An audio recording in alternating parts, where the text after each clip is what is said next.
Hi guys, we're going to be doing a history chapter on the medieval ages, or the medieval times. So the introduction. Explore the captivating world of the medieval ages, a period of history spanning from the 5th to the 15th century. Immerse yourself in the grandeur of castles, the chivalry of knights, and the vibrant culture that define the remarkable area. Daily life in the medieval ages. Farming and agriculture. Most people who in the medieval times were peasants who lived on manors and worked the land.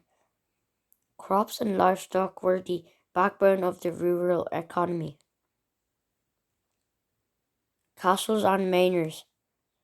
Nobles lived in grand castles, while peasants resided in simple thatched roof cottages on the manor. The manor provided both shelter and employment for the peasants. Craftsmanship and trade. Towns were home to skilled artisans and merchants who produced goods like textiles, metalwork, and pottery. Trade affairs and markets were important hubs of economic activity. Religion and community. The Catholic Church was essential to daily life, with monasteries providing education, healthcare, and charitable services. Festivals and celebrations brought the community together.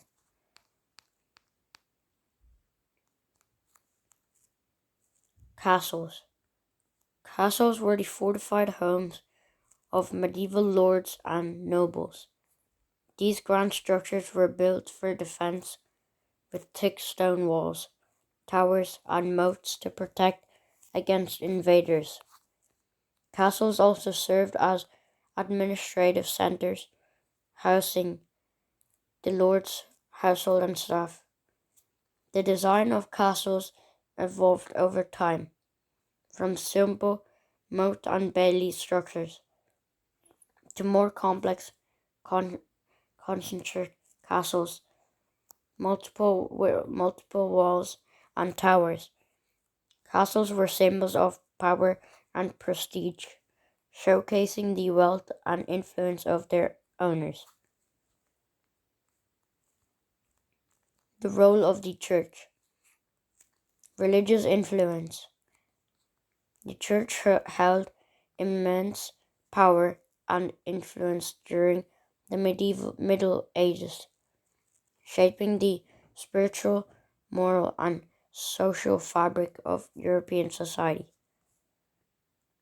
Education.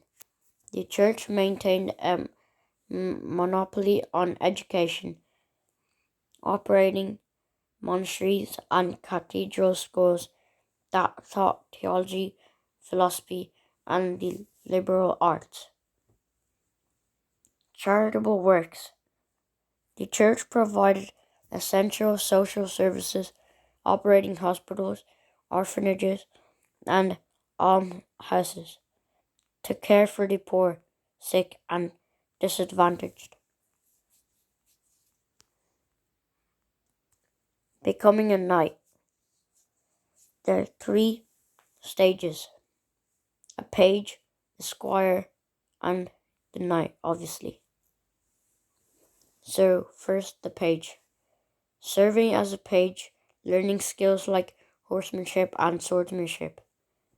Squire, assisting a knight and continuing martial training.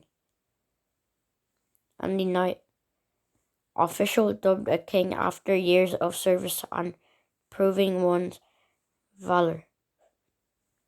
To become a knight in the medieval ages, a young man would start as a page, serving a lord or knight, and learning the essential skills for combat, equity, and traveler.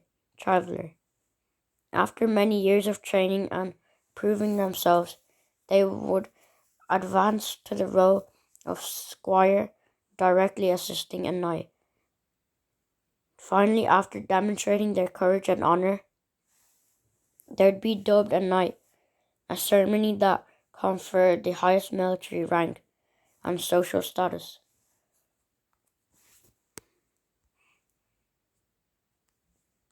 Kings. During the Middle Ages, kings ruled over their kingdoms with absolute power. They were seen as the divinely appointed leaders, chosen by God to govern the people. Kings lived in grand castles and wore lavish crowns and robes as symbols of their authority. Kings were responsible for maintaining law and order, collecting taxes, and defending their lands from invaders. They appointed nobles, knights, and soldiery to help manage their kingdoms and carry out their directives.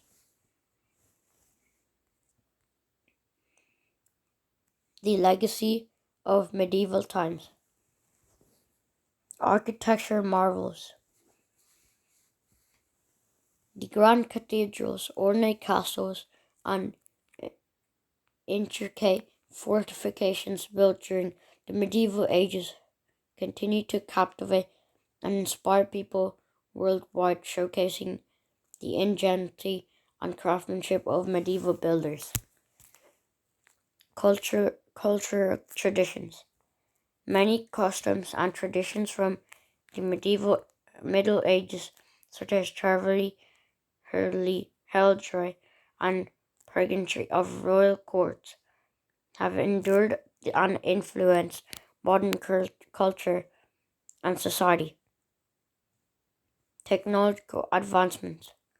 Innovations like the water wheel, mechanical clock, and the printing press, developed during the Middle Ages, laid the foundations for later scientific and industrial progress. The Black Death.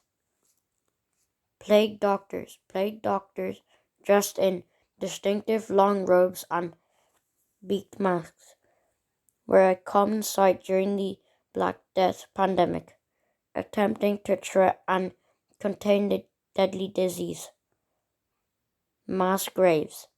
The overwhelming number of fatalities during the Black Death led to the creation of mass graves, where countless victims were buried together in pits to cope with the staggering death toll. Abandoned towns.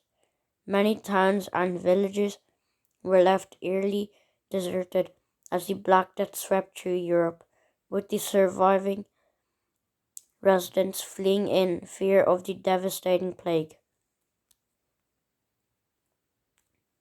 Medicine in the Middle Ages. Limited knowledge. During the Middle Ages, medical knowledge was limited and heavily influenced by superstition and religious beliefs. Doctors lacked understanding of the human body and the causes of illness. Herbal remedies. Due to the lack of modern medicine, people often relied on herbal remedies and folk curses, cures, passed down through generation monasteries. Monasteries played a key role in cultivating and preserving medical plants. Barbers rather than formally trained physicians often performed basic medical procedures like bloodletting and tooth extractions. Their practices were crude and unsanitary by today's standards. Plague and epidemics. The frequent outbreak of deadly diseases like the Black Death overwhelmed the limited medical resources of the time, leading to high mortality rates and widespread fear and panic. Okay, that's it, guys. That's the whole chapter.